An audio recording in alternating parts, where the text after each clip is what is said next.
मुस्लिम राष्ट्र मंच की ओर से राजधानी जयपुर में वक्फ अमेंडमेंट को लेकर के महत्वपूर्ण बैठक की गई। क्या बातचीत हुई, क्या प्रस्ताव यहाँ रखे गए? सर, आज बातचीत हुई है, आप तमाम लोग यहाँ शामिल रहे, कई महत्वपूर्ण मसलों के ऊपर आपने रोशनी डाली। किस तरह से देखते हैं, क्या मैसेज कन्वे किया, लोगों ने किस तरह से उसे एक्सेप्ट किया?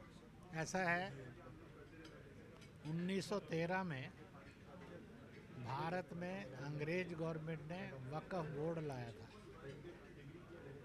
उनकी मंशा ये थी कि मुसलमान को हिंदुस्तानी नहीं होने दो।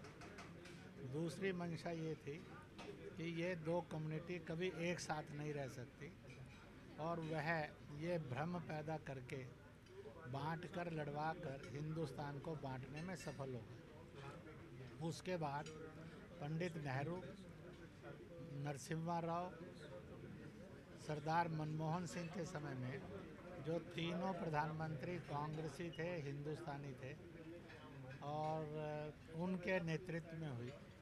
अब ये चौथा अमेंडमेंट है जो भारत सरकार के नेतृत्व में प्रपोज हुआ है। पहला, सब आज की ऑडियंस ने ये कहा कि वक्फ जो है वह पूरी तरह से माफियों की गिरफ्त में है।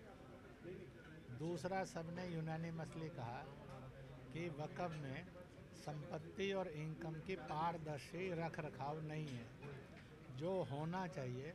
इसलिए उन्होंने उस अमेंडमेंट का और हाथ खड़े करके समर्थन किया कि पारदर्शी व्यवस्था ये होनी चाहिए। तीसरा, इसके द्वारा वेलफेयर स्कीम चलनी चाहिए।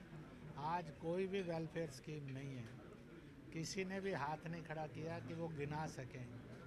जब ये बात आई कि इस पर कोई प्रस्ताव लिखा जाए, ऐसे लिखा जाए, उन्होंने कहा कि है ही कोई नहीं तो बताएंगे कहाँ से। और इसलिए वेलफेयर स्कीम्स, इसको डेवलप करने के लिए बाकायदा सिस्टम होगा और वेलफेयर होगी। ये अमेंडमेंट यह अभिनंदनीय है, स्वागत करते हैं। जो लोग ये कहकर भड़का रहे हैं कि भारत के प्रधानमंत्री, पार्टियां, दल मुसलमानों की संपत्ति पर कब्जा कर लेंगे, हाँ, ये एक बड़ा लोगों के अंदर वो है। ये वह पूर्णतः झूठ है, फ्रॉड है। इसका सरकार से का संपत्ति अधिग्रहण से लेना देना ही नहीं है, उसमें कोई क्लॉज ही नहीं है। इसलिए इतना क्रूर झूठ बोलना यह शोभा नहीं देता है। और इसलिए सब ने, मुसलमानों ने ही ये अपील की कि देश के सियासी और मजहबी नेता और पार्टियों को कहेंगे कि वह मुसलमानों को बरगलाना, भड़काना, झूठ बहकाना ये बंद करें, क्योंकि इस सारे को उन्होंने जो पढ़ा और सुना उसमें संपत्ति अधिग्रहण का कुछ भी पर्याय नहीं है, वो उसमें है ही नहीं। इसी के साथ साथ उसमें ये भी आया कि केवल इसका वक्फ बोर्ड का फैसला अंतिम फैसला है, इससे निजात मिलनी चाहिए। सब धर्मों को आम कोर्ट में जाने की रास्ता है। आम आदमी को भी, चाहे जाति हो, चाहे मजहबी मफाद हो, ज़मीन के हों, संपत्ति के हों, उसमें आम कोर्ट में जाने का रास्ता है। तो फिर वक्फ संपत्ति के लिए भी दरवाजे खुलने चाहिए। ये अमेंडमेंट कि साधारण कोर्ट के दरवाजे उसको खुले मिलेंगे, इसका भी सबने हाथ खड़ा करके अभिनंदन किया, स्वागत किया। इसी के साथ साथ वक्फ की गई संपत्ति में और किराएदारी में गैर मुस्लिम भी बहुत हैं, तो बालिग की और भागीदारी होनी चाहिए। नाबालिग को और वक्फ करने की मान्यता नहीं होनी चाहिए, क्योंकि उसको पता ही कुछ नहीं है क्या है। बाद में उसकी इच्छा होगी तो देगा, नहीं तो नहीं देगा। बालिग ही कर सकता है, ये व्यवस्था भी होनी ही चाहिए। इसी के साथ साथ यह भी बात उन्होंने कही, महिलाएं और अन्य धर्म के लोग देते हैं, क्योंकि आज पूरे हिंदुस्तान में हिंदू लोग बहुत बड़ी संख्या में, लाखों लाख में वह और दरगाहों पर, खानकाहों पर, मज़ारों पर जाता है और चढ़ाता है।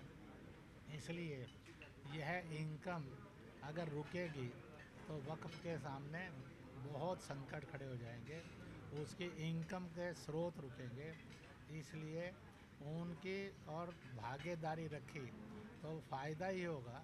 और उसी के साथ साथ सर्वधर्म संभाव भी आएगा, धर्मों की नफरत ख़त्म होगी। इसलिए ये अमेंडमेंट भी काबिल तारीफ़ है। इसको लेकर जो छोटी बड़ी अमेंडमेंट्स हैं, हम उसका अभिनंदन और स्वागत करते हैं, इस बात के साथ कि नेता हमें वोट बैंक मानकर नफ़रत के रास्ते से भड़काने का गलत काम बंद करें। यह भी उन्होंने अपील की और इसका व्यापक जन जागरण करने का हाथ खड़ा करके सबने अहद संकल्प लिया। सर आपने दो चीज़ बड़ी महत्वपूर्ण कही कि जो अराजकता का और इसका माहौल है, इसकी वजह से कई जगह आजकल जो शोभा यात्राएं हैं उनके अंदर पथराव हो जाता है और उससे काफ़ी माहौल ख़राब होता है। ऐसा नहीं होना चाहिए। दूसरी चीज़ आपने कही कि लिंचिंग मुक्त भारत बनना चाहिए, विश्वास होना चाहिए लोगों को। ऐसा है, पहली बात यह है, अभी बांग्लादेश में दंगे हुए, लड़ाई उनके सियासत की थी और वो सियासत थी खलीफा और खालिदा और हसीना के बीच। भला मंदिर ने और हिंदू ने क्या बिगाड़ा था, उस पर जुल्म हुआ। सारी दुनिया ने निंदा भी करनी चाहिए, सारी दुनिया ने इन चीज़ों को रोकना भी चाहिए, क्योंकि बेकसूर को कसूरवार मानकर जुल्म करना ये इस्लाम नहीं है, मानवता नहीं है, संवैधानिक नहीं है। और इसलिए सब ने उसकी निंदा की और आगे ऐसी घटनाएं ना घटे ये कहा। इसी के साथ साथ ये भी कहा कि हर तीज त्यौहार सबको इनकम देते हैं, हर तीज त्यौहार सब में भाईचारा स्थापित करते हैं। इसलिए तीज त्योहारों और उनके जुलूसों पर हमले यह निंदनीय है, यह असंवैधानिक, अमानवीय है। उन्होंने दलों को भी कहा और मजहबी नेताओं को भी कहा, सब मिलकर आओ ताकत लगाएं कि ऐसे तीज त्यौहार यह शांतिपूर्वक, मोहब्बतपूर्वक मनाए जाने की रिवाज बनाएंगे। जो लोग इसमें दखल देते हैं वो शैतान के निंदनीय रास्ते पर हैं, उसकी निंदा करते हैं। इसी के साथ साथ ये भी आया कि समय समय पर कुछ लिंचिंग की घटनाएं घटती हैं। उसमें आया कि कितने भी पशु पक्षी जानवर हैं तो काटे जाते, खाए जाते हैं, कोई वो नहीं है, परंतु गाय को काटने का, उसके मांस को बेचने का, खरीदने का और खाने का विधान दुनिया के किसी भी धार्मिक दायरे पर नहीं है।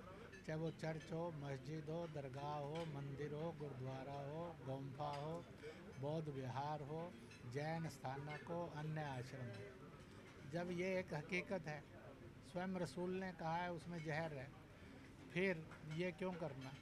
और ये भी सब धर्म कहते हैं कि आप जो भी प्रेयर करते हैं, पूजा करते हैं, इबादत करते हैं, प्रार्थना करते हैं, अगर किसी का दिल दुखता है तो नहीं करना चाहिए उसको। इसलिए 3 लाइन का एक प्रस्ताव पारित हुआ, आओ एक अहद फैलाएं, जन जन में करें, मस्जिदों, गुरुद्वारों, मंदिरों में करें, खानकाहों में करें, आश्रमों में करें, चर्चों में करें। No cow lynching. दूसरा, no man lynching. Third, no lynching. Fourth, make Bharat lynching free Bharat. सब ने इसका संकल्प किया कि इसका एक व्यापक जागरण करेंगे और शीघ्र ही जल्दी से जल्दी, महीनों सालों में, और भारत इस कैंसर से, इस कोड़ से मुक्त हो, लिंचिंग फ्री भारत बनाने का अहद सब मुसलमानों ने लिया।